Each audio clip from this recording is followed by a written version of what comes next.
देखिए, बहुत गंभीर मामला है। पूरे प्रदेश नहीं, देश में पहली बार हुआ है कि कलेक्टर और एसपी कंपोजिट बिल्डिंग है उसको क्षतिग्रस्त करके आग में झोंक दिया गया हो। ऐसी घटना इतिहास में पहली बार हुआ है।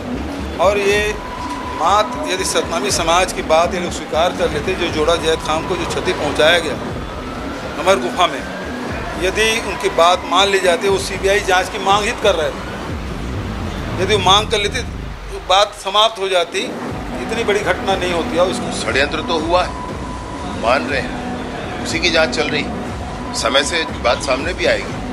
किसने किया षड्यंत्र, कौन वहाँ गया, क्या हुआ, इसकी जांच तो हो ही रही और पता चलेगा आगे। ये बार-बार नागपुर का कनेक्शन बोला जा रहा है, जो उनकी जांच रिपोर्ट आई है उसमें भी कहा गया कि 300 लोग। जांच एजेंसियां जांच कर रही हैं, जिनके पास जो जानकारी है, जिसको चिंता है, वो जाकर जरूर बताएं। मेरा आग्रह उनसे है, सदन में बताना, यहाँ वहाँ। बलौदाबाजार प्रकरण में कल मीडिया के माध्यम से, सोशल मीडिया के माध्यम से मुझे ये जानकारी आई कि कल पुलिस मेरे घर आई, एडिशनल एसपी साहब और पुलिस के बहुत सारे कर्मचारी वहाँ पहुँचे। उन्होंने वीडियोग्राफी की, फोटोग्राफी की, पंचनामा बनाया और वहाँ उपस्थित कार्यकर्ताओं को डराया। इसकी कांग्रेस विधायक दल ने आज जो नमूना पेश किया है, ये अपने आप में उदाहरण है। उनके सदस्यों द्वारा ही बाबा गुरु घासीदास के पथ पर चलने वाले शांत सतनामी समाज को उद्वेलित कर आक्रोशित कर बलौदाबाजार जैसी घटना को निष्पादित किया। और मैं आपके माध्यम से यह स्पष्ट कर दूं, ये पूरी घटना कांग्रेस और कांग्रेस बलौदाबाजार का ग्रहण नहीं करना एक षड्यंत्र का हिस्सा है, जिसमें छत्तीसगढ़ को पुनः बांटने की तैयारी हो रही है। सतनामी समाज एक ऐसा धर्म को लेके चल रहा है जिसमें सभी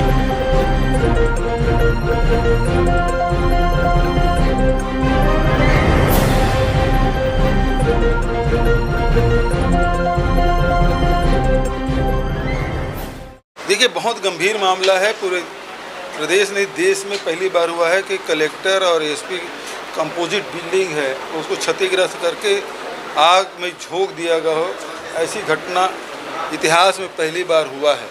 और ये मात्र यदि सतनामी समाज की बात ये लोग स्वीकार कर लेते, जो जोड़ा जैद खान को जो क्षति पहुंचाया गया अमर गुफा में, यदि उनकी बात मान ली जाती, वो सीबीआई जांच की मांग ही कर रहे थे, यदि वो मांग कर लेती तो बात समाप्त हो जाती, इतनी बड़ी घटना नहीं होती। और उसके लिए कोई जिम्मेदार है तो भारतीय जनता पार्टी की विष्णुदेव साय सरकार है।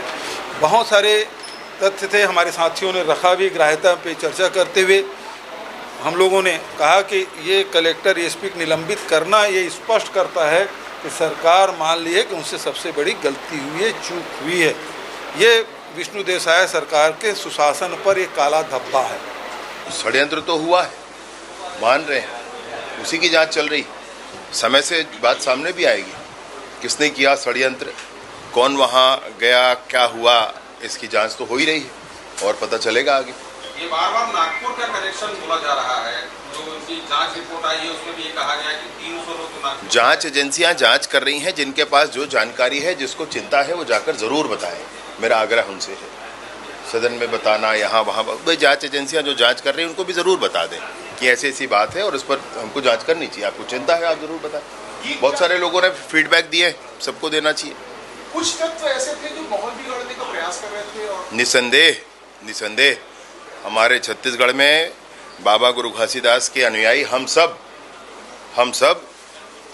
मन के एक समान और शांति की स्थापना के लिए ही काम करते हैं। परंतु जिन असामाजिक तत्वों ने ये काम किया है, कार्यवाहियां जारी हैं, आगे और होंगी, सारे षड्यंत्रों का पर्दाफाश होगा, सब कुछ वहाँ दुरुस्त किया जाएगा। बलौदाबाजार प्रकरण में कल मीडिया के माध्यम से, सोशल मीडिया के माध्यम से मुझे ये जानकारी आई कि कल पुलिस मेरे घर आई, एडिशनल एसपी साहब और पुलिस के बहुत सारे कर्मचारी वहाँ पहुँचे। उन्होंने वीडियोग्राफी की, फोटोग्राफी की, पंचनामा बनाया और वहाँ उपस्थित कार्यकर्ताओं को डराया और मीडिया में एडिशनल एसपी सबको वीडियो भेज रहे थे, ये भी जानकारी आई। और जानकारी ये आई कि पुलिस ये कह रही है कि देवेंद्र यादव के घर जाकर हमने पंचनामा बनाया तो पता चला देवेंद्र यादव नहीं है। तो मैं मीडिया के सामने, आप सबके सामने कुछ सच्चाई प्रस्तुत करना चाहता हूं और कुछ सवाल भी मेरे मन में खड़े होते हैं, वो भी मैं आपके सामने रखना चाहता हूं। सबसे पहले मैं आपके माध्यम से ये बताना चाहता हूं, मुझे जो नोटिस 16 तारीख को मेरे दफ्तर पे प्राप्त हुआ, उसका जवाब मैंने पुलिस विभाग को पहले ही दिया था। मैंने 18 तारीख के पहले वो जवाब दे दिया था। उस जवाब में आप देखेंगे बहुत स्पष्ट लिखा हुआ है, बहुत स्पष्ट लिखा हुआ है कि मैं 17 तारीख सुबह से लेकर 22 तारीख सुबह तक पारिवारिक कारणों से बाहर हूँ। ऐसा कुछ नहीं हुआ है, किसी के साथ नहीं हुआ है, एक बार भी नहीं हुआ है। और पुलिस की अपनी जांच है, उनकी अपनी जानकारियां हैं, उसको पूरा होने दीजिए, सब कुछ सामने आएगा।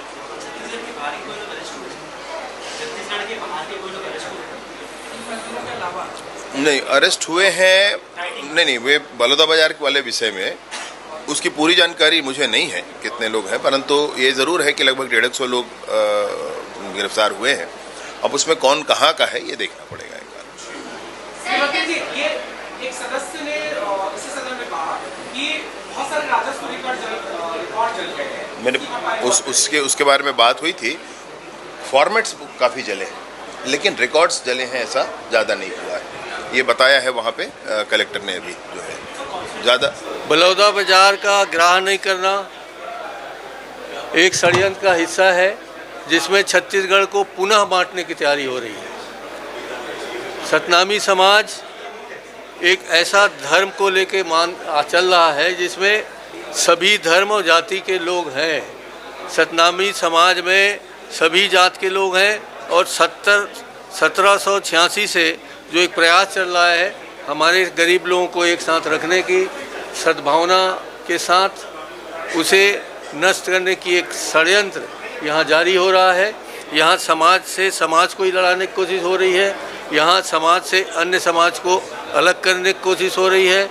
यहाँ जानबूझ के कांग्रेस और भाजपा कह के कोई ऐसा दल है, कोई ऐसा व्यक्ति है जो ऐसा जानबूझ के किया जा रहा है। हम इसकी निंदा करते हैं। हम पुनः अभी आएंगे, हम माननीय अध्यक्ष महोदय से निवेदन करेंगे कि इसे ग्राह्य किया जाए, हमारी बात को सुनी जाए, हम ज़्यादा से ज़्यादा तथ्यों को सामने ला सकें, ये हमारा निवेदन है। देखिए, विधायिका के वरिष्ठ सदस्यों ने आज लोकतंत्र का अपमान किया है। अपने षड्यंत्रकारी सदस्यों के बचाने के लिए विपक्ष की कांग्रेस विधायक दल ने आज जो नमूना पेश किया है, ये अपने आप में उदाहरण है। उनके सदस्यों द्वारा ही बाबा गुरु घासीदास के पथ पर चलने वाले शांत सतनामी समाज को उद्वेलित कर आक्रोशित कर बलौदा बाजार जैसी घटना को निष्पादित किया। और मैं आपके माध्यम से यह स्पष्ट कर दूं कि ये पूरी घटना कांग्रेस और कांग्रेस के विधायकों के द्वारा किए गए षड्यंत्र की परिणति है, जिसके कारण इतनी बड़ी भीड़ को आक्रोशित करने के लिए कांग्रेस के नेताओं ने मजबूर करके उनको आक्रोशित किया। आपके माध्यम से स्पष्ट कर दूं कि मुझे तो ये मेरी व्यक्तिगत आशंका है कि पूजा पद्धति बदलकर धर्मांतरित हुए लोगों ने भी इस पूरे आंदोलन की दिशा को बदलने का प्रयास किया है। और इस पक्ष पर भी जांच होनी चाहिए कि पूजा पद्धति बदलने वाले ऐसे लोग ऐसे धर्म विशेष की बैठकों में बगैर अपेक्षित हुए कैसे पहुंचे थे और वो उस आंदोलन का हिस्सा कैसे बने। यही प्रश्न कांग्रेस के उन नेताओं के साथ भी है जो उस पंथ संप्रदाय के प्रवर्तकों के अनुशासन की व्यवस्था को नहीं मानते हैं और वो उस आंदोलन में पहुंचकर युवाओं की भीड़ को उग्रता की तरफ बढ़ाए हैं। मेरे दुर्ग बेमेतरा टाइम से मैं हूं लाला सिंह ठाकुर। हमारे चैनल को आप देख रहे हैं तो सब्सक्राइब, बेल आइकन के साथ ही लाइक जरूर करें। हर ताजा खबरों के लिए हम आपके साथ बने रहेंगे।